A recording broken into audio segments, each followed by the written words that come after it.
जय माता दी आप सभी को। हर हर महादेव। मैं नागेश्वर महाराज आप सभी का स्वागत करता हूं। मैं सिद्धि साधना या फिर शक्ति प्राप्त करने के चक्कर में लोग बर्बाद क्यों हो जाते हैं, इसके पीछे का क्या कारण है। ठीक है, बहुत सारे ऐसे लोग हैं जो कि सिद्धि साधना करते करते बिल्कुल बर्बाद हो गए, या फिर किसी बाबा के पास गए, उसने उनको थोड़ा सा चमत्कार दिखा दिया और उसके पीछे पड़ने के बाद वो पूरी तरह से बिल्कुल तबाह हो गए।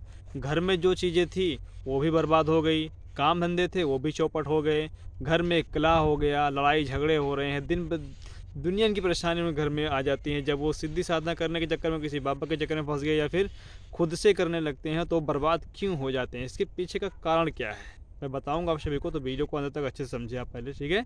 फिर आपको उसको निवारण भी मैं बताऊंगा, उसका निवारण क्या है, ठीक है।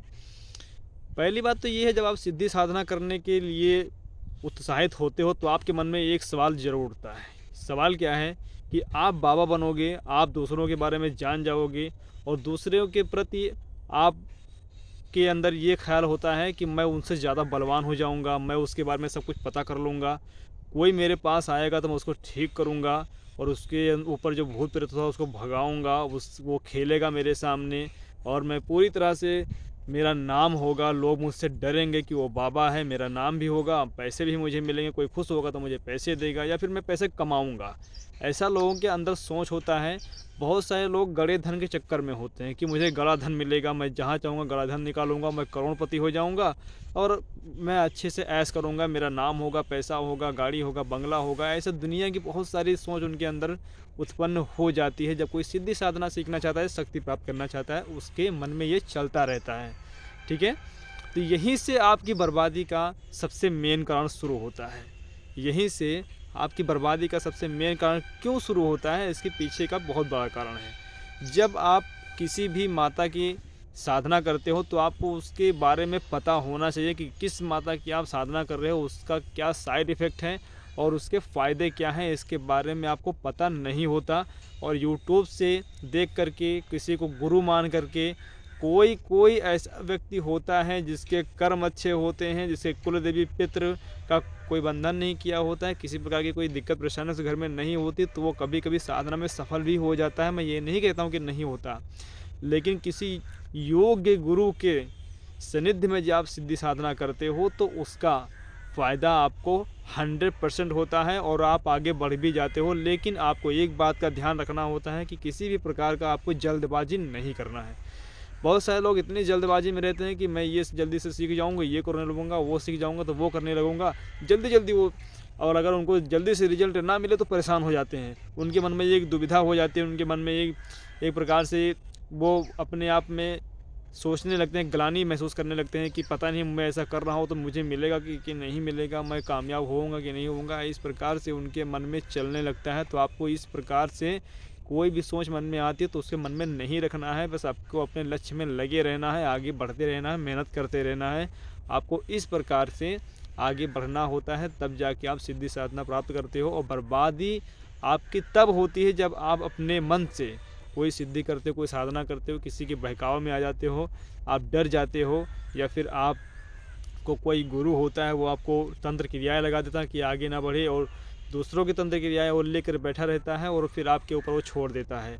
और आज जो सीखने के चक्कर में जाते हो तो वहाँ से आप बर्बाद होकर लौटते हो, ऐसा भी होता है। कई लोग तो कुछ चमत्कार आपको दिखा करके फिर वो अपनी जो गलत विद्याएँ होती हैं, जो उनके पास होती है, वो आपके ऊपर छोड़ देते हैं, और जो आपकी ऊर्जा होती है, आपकी एनर्जी होती है, वो खुद से अपना ले लेते हैं, आपका चुरा लेते हैं। ऐसा भी बहुत सारे लोग करते हैं, ठीक है।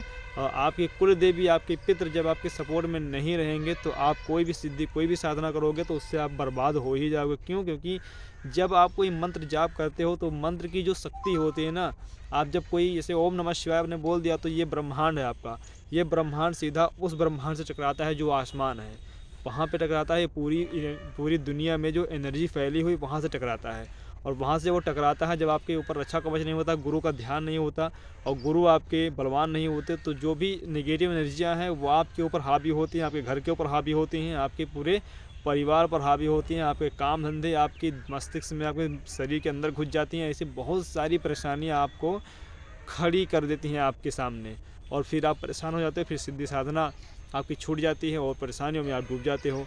इसी प्रकार से आप बर्बाद होते हो। तो ऐसा आप बिल्कुल ना करें, किसी गुरु के सानिध्य आपको पकड़ना चाहिए, फिर आप बर्बाद नहीं होंगे। और इससे बचने का उपाय भी आपको बता देता हूँ। किसी योग्य गुरु से आपको तंत्र काट करवाना पड़ेगा। जो आपने सिद्धि साधना की वो मंत्र के बारे में बताना पड़ेगा कि ऐसे मैंने किया है, ऐसा ऐसा किया है, इस गुरु के पास गया था, उस तांत्रिक के पास गया था, उसने ऐसा कर दिया मेरे साथ। तो ये सब बता के वहाँ से आप तंत्र काट करवाएं। कहीं से भी आप करवाएं, मेरे से भी आप करवा सकते हो। फिर उसके बाद आपको मंत्र दीक्षा गुरु से लेना चाहिए। फिर आपको जो नियम बताएं, जो नियम के अनुसार वो चलने के लिए गए, उससे आपको चलना पड़ेगा।